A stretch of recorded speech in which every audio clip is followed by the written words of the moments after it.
Miranda. Porque, como se fala no linguajar, lá no Rio não é assim, mas é só lapada. Saibam que essas lapadas, elas primeiro, que nem todo mundo aqui é cristão, é como louvor, a começar em mim. Né?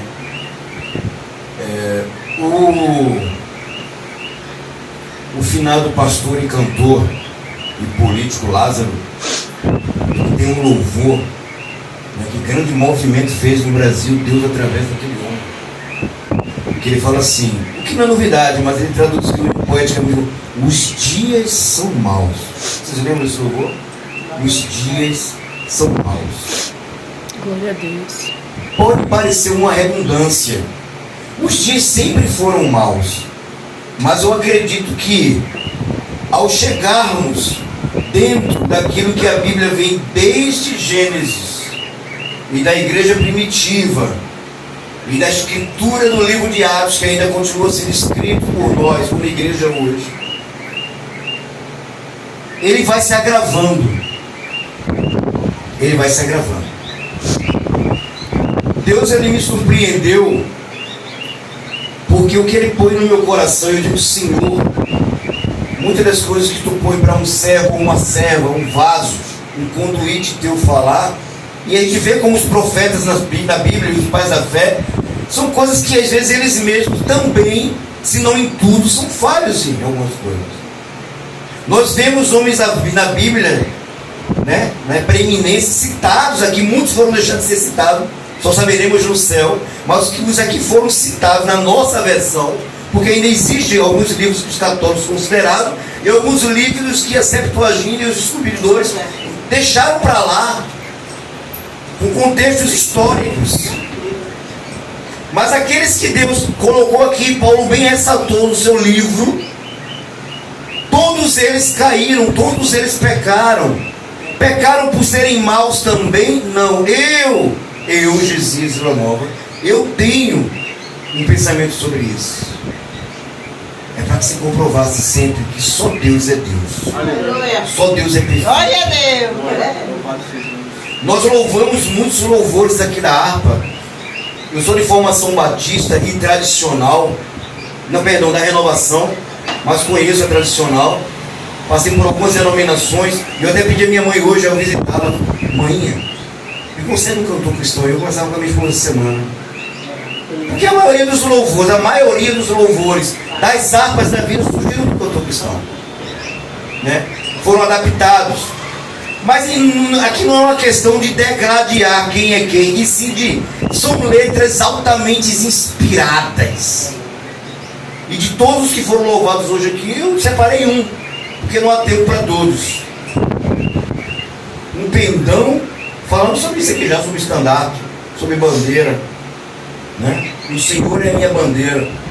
Um pendão real vos entregou o rei, a vós soldados seus. Com valor, sem temor, por Cristo prontos a sofrer ou a morrer. Bem alto erguei o seu pendão, firme sempre até morrer. Nós temos levantado, nós estamos prontos a morrer. Como é que está a nossa vida?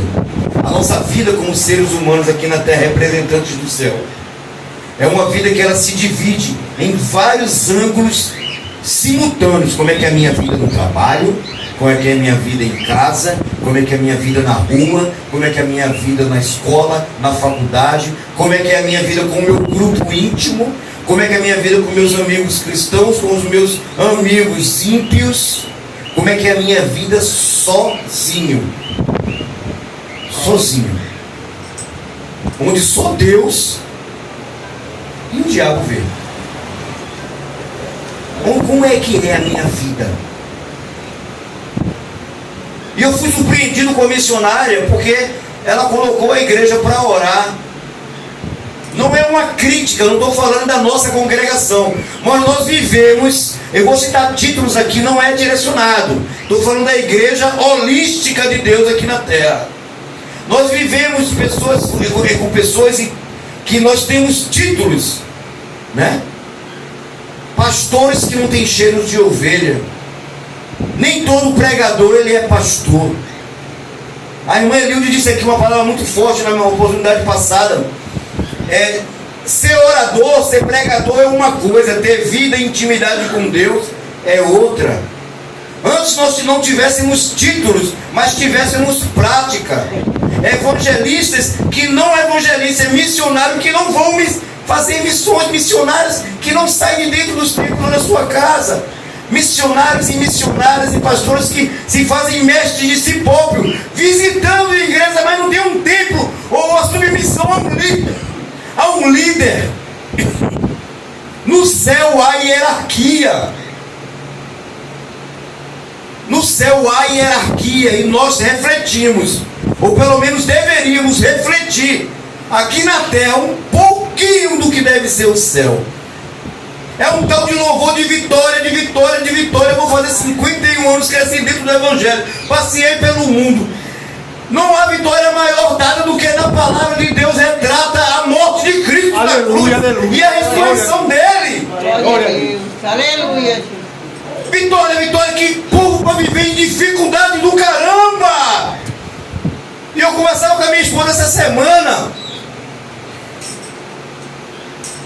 Todos os apóstolos sofreram suas dificuldades e perseguições. Os discípulos, que são diferentes dos apóstolos, sofreram suas perseguições e dificuldades. Foram mortos de maneira que já se retrata absurdas.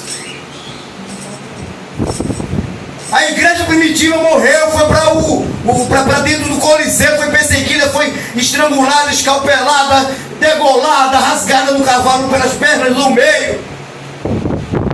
Jesus morreu de uma forma triste e trágica, apesar de vitoriosa. Será que não há alguma coisa errada com a nossa mentalidade cristã? Em que nós vamos ser livres e vitoriosos, diferentes daqueles que nos precederam. Onde é que nós não estamos entendendo o que é isso aqui? Precisamos do entendimento do Espírito Santo. Para isso precisamos de oração, de liturgia particular e íntima. Todos nós, eu, tu, ele, nós, vós, eles. Poder, salvação vem primeiramente pelo sacrifício de Cristo na cruz, segundamente por obediência. A obediência aqui na terra. Agora poder vem por intimidade, convívio, relacionamento.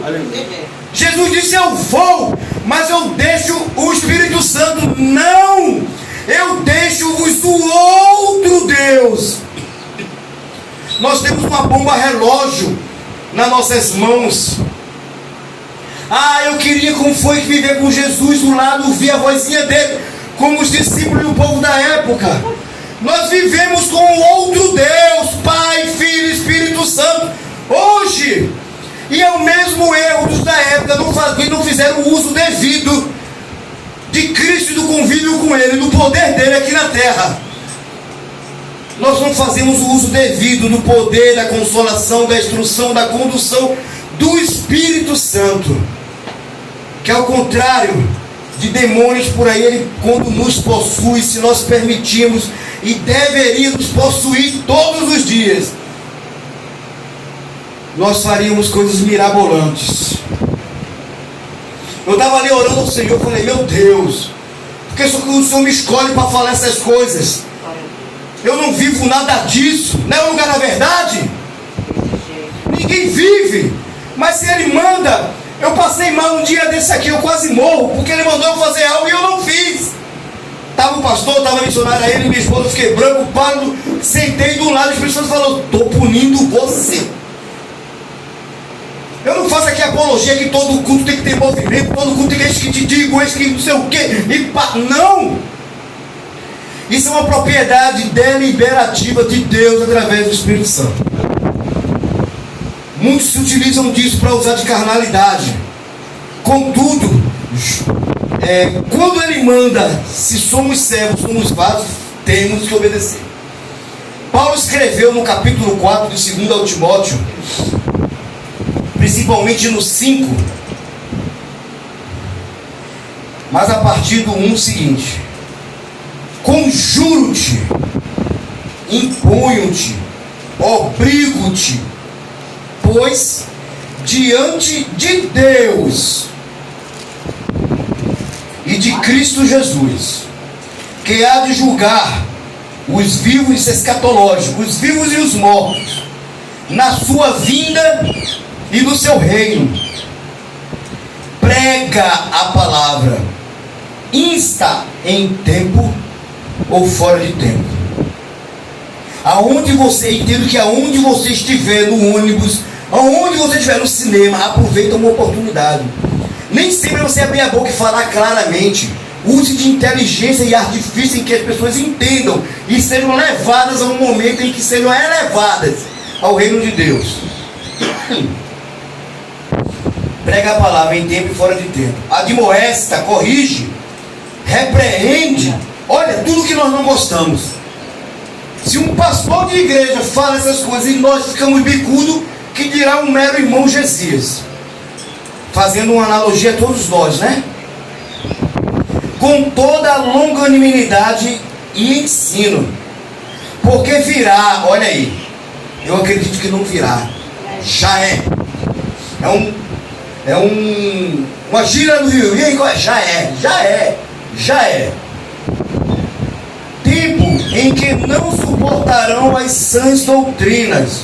Porém, contudo, entretanto, todavia, tendo coceiras, incômodo nos ouvidos, porque não querem ouvir, cercar-se-ão de mestres, criarão mestres para si mesmos, não se tornarão, segundo as suas próprias cobiças. Aqueles que falam o que a gente quer ouvir. Quadro. E se recusarão a dar ouvidos à verdade. Quem é a verdade? Eu sou o caminho, a verdade e a vida. Aleluia. Ninguém vem, disse Jesus ao Pai, se não for através dele. Voltando para as fábulas. Muitos de nós estamos encarando a Bíblia como uma história de carochinha. A história de José é bonita, a história de Abraão é bonita, a história de Sansão é bonita, é lindo. É lindo. O desenrolar da história é lindo.